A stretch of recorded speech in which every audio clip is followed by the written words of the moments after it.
Halo, assalamualaikum. Inilah praktik untuk lapor SPT tahunan badan untuk konstruksi dan pengadaan tahun pajak 2025 yang kita lakukan di Kortex. Seperti apa? Mari kita simak. Baik pembaca dan pemirsa, tipspajak.com dan Tips Pajak Media, inilah panduan dan praktik cara lapor SPT tahunan badan untuk perusahaan yang bergerak di bidang usaha, konstruksi, dan sekaligus pengadaan. Untuk siapa tutorial ini? Namun sebelumnya kami ajak kembali Anda untuk like video ini, subscribe channel YouTube Tips Pajak Media agar manfaat-manfaat yang coba kami share ini dapat sampai kepada yang membutuhkan informasi seperti ini. Untuk siapa video ini? Adalah untuk perusahaan yang bergerak di bidang jasa konstruksi dan sekaligus pengadaan. Ini juga untuk perusahaan yang dikenakan PPh yang bersifat final dan non-final. Poin pentingnya adalah penghasilan dari jasa konstruksi itu dikenakan PPh final, dan penghasilan dari pengadaan barang itu dikenakan PPh non-final atau tarif umum. Video ini hanya akan membahas spesifik tentang ini ya, bagaimana menuangkan penghasilan jasa konstruksi yang dikenakan PPh final dan pengadaan barang yang dikenakan non-final atau tarif umum. Untuk step by step lapor SPT tahunan perusahaan atau badan dari awal sekali hingga dapat bukti lapor, Anda bisa simak di video yang ini. Pertama, eksklusif cara lapor SPT tahunan badan di Kortex sampai dapat bukti lapor dari Tips Pajak Media yang kami unggah di 1 Januari 2025. Anda dapat menyimak videonya di tautan di deskripsi di bawah. Seperti ini ya nanti gambarnya cara lapor SPT tahunan badan di Kortex sampai dapat bukti lapor pertama di dunia. Ya, 1 Januari kami lapor, sudah berhasil lapor. Baik, kembali ke untuk konstruksi dan pengadaan, syarat mutlak adalah Anda harus memiliki laporan keuangan. Syarat mutlak adalah Anda harus sudah memiliki laporan keuangan. Laporan keuangan adalah laba rugi dan neraca, dan inilah untuk yang laba ruginya tampilannya. Ini Excel laporan laba ruginya. Untuk konstruksi dan pengadaan, maka perusahaan Anda harus bisa membreakdown mana yang atas usaha jasa konstruksi, mana yang atas usaha pengadaan ya. Contohnya seperti ini, perusahaan ini total omset adalah 4 miliar, namun untuk yang konstruksi 3 miliar dan pengadaan 1 miliar. Nah, kita harus membreakdown nih untuk biaya jasa, biaya pokok jasa atau HPP-nya bisa ketahuan secara langsung ya. Ada di 2,5 miliar. Kemudian untuk yang pengadaan, HPP-nya adalah pembelian barang di 900 juta rupiah, persediaan awal dan akhirnya 0 contohnya. Sehingga bisa ketahuan ini laba kotor dari seluruh kegiatan usaha ini, laba kotor ya, adalah di 600 juta rupiah, di mana 500 jutanya adalah konstruksi dan 100 jutanya adalah pengadaan. Nah, untuk beban usaha yang lain di luar harga pokok itu kita pakai proporsi karena tidak bisa kita breakdown secara jelas mana yang konstruksi, mana yang pengadaan. Kita ambil dari proporsi jumlah pendapatan. Konstruksi 3 miliar per 4 miliar sama dengan 75%. Oke, beban usaha kita masukkan di sini 75%. Untuk pengadaan 25% bebannya. Seperti itu ya.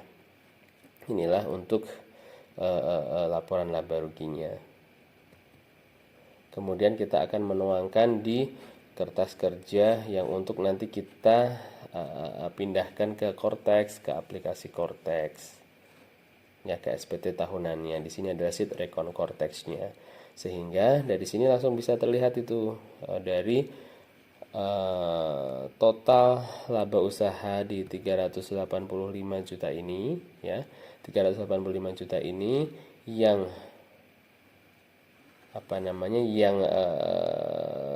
final atau kita harus koreksinya di 339. Ini adalah sehubungan dengan kegiatan konstruksi. Konstruksi itu sudah kena PPh final sehingga nanti nilai fiskalnya hanya di 46 juta sekian ya. Jadi dari sekali lagi dari penghasilan perusahaan atau dari laba perusahaan yang 385 juta ini yang nanti kena tarif umum adalah di 46,4 juta rupiah ini.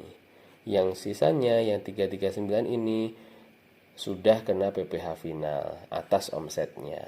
Gitu ya. Jadi nanti poin pentingnya adalah ini, yang nanti menjadi penghasilan kena pajaknya di depan adalah ini 46,4 juta rupiah. Caranya tentunya kita buka SPT tahunan badan ya. Nanti kita buka SPT tahunan badan di Cortex. Klik posting SPT. Di sini contohnya tanggal 18 Januari jam 2 pagi waktu Jakarta. Kemudian Anda pilih di sini sektor usahanya adalah jasa, diaudit tidak diaudit. Kemudian 1A ini apakah menerima penghasilan dari usaha peredaran bruto tertentu? Tidak ya, ini adalah untuk PPh final 0,5%. Kalau perusahaan kita ini kenanya konstruksi dan pengadaannya adalah tarif umum karena perusahaan sudah berdiri lama. Sudah sebelum tahun 2018 sudah berdiri, jadi sudah tidak bisa pakai tarif final 0,5%.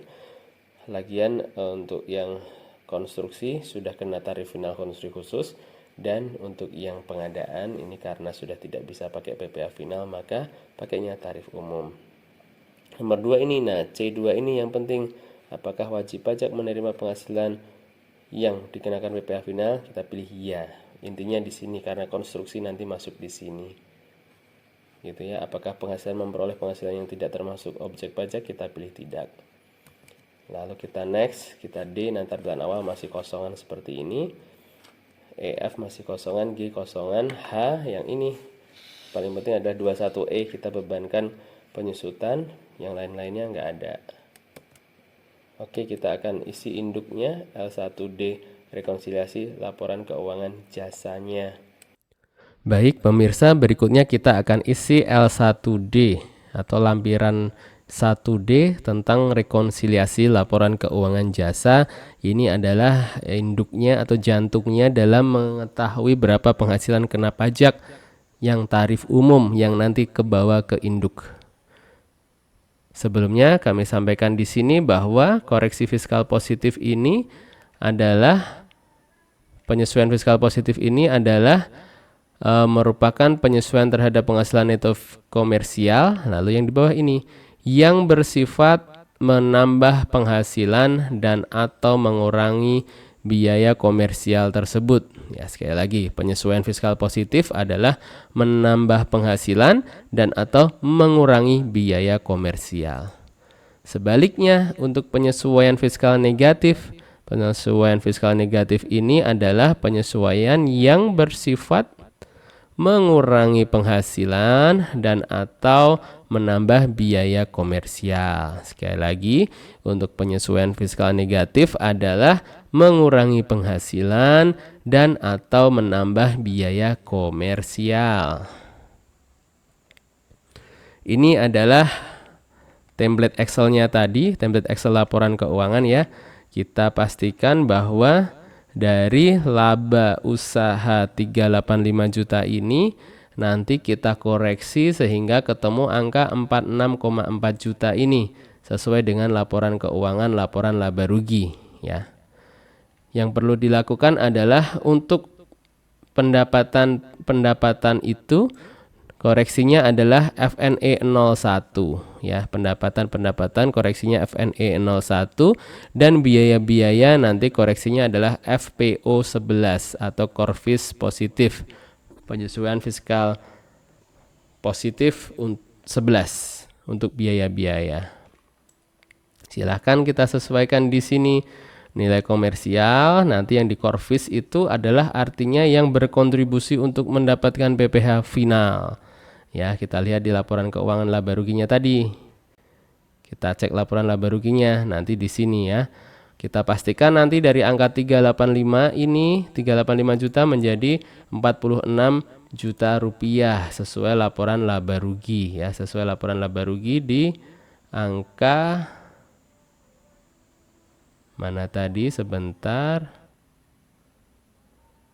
Ya, di angka ini ya, laporan laba ruginya. Next kita masukkan angka-angkanya ke sini. Oke, contohnya pendapatan jasa. Pendapatan jasa itu adalah 4 miliar ya, 4 miliar. Nah, yang kita akan melakukan korvis atau penyesuaian fiskal negatifnya di angka 3 miliar. Di angka 3 miliar kodenya adalah FNE 01. Kodenya FNE 01. Maknanya apa? Dari nilai komersial 4 miliar ini, 3 miliarnya itu kena PPh final. Ya, 3 miliarnya kena PPh final. Sehingga nanti yang nilai fiskalnya hanya di 1 miliar. Ini untuk pendapatan jasa. Dan berikutnya biaya pokok jasa. Kalau biaya pokok, korvisnya adalah FPO 11. Kalau biaya-biaya, korvisnya di FPO 11. Jadi dari nilai komersial 3,4 ini biaya-biaya jasa yang berkontribusi untuk mendapatkan PPh final, kita penyesuaian fiskal positif di 2,5 miliar. Sehingga ketemu angka nilai fiskalnya adalah di 900 juta rupiah. Kita klik simpan. Begitu pula dengan biaya-biaya lainnya. Contohnya di sini biaya gaji dan tunjangan dari nilai komersial 175.500.000 rupiah menjadi dikurangi artinya dipakai penyesuaian fiskal positif, karena penyesuaian fiskal positif itu nanti mengurangi biaya, dikurangi di 131.625. Ini adalah biaya-biaya yang dibutuhkan, biaya-biaya gaji yang dibutuhkan untuk memperoleh penghasilan final, sehingga tersisa nilai fiskalnya di 43,875 juta. Klik simpan. Lalu hasilnya seperti ini.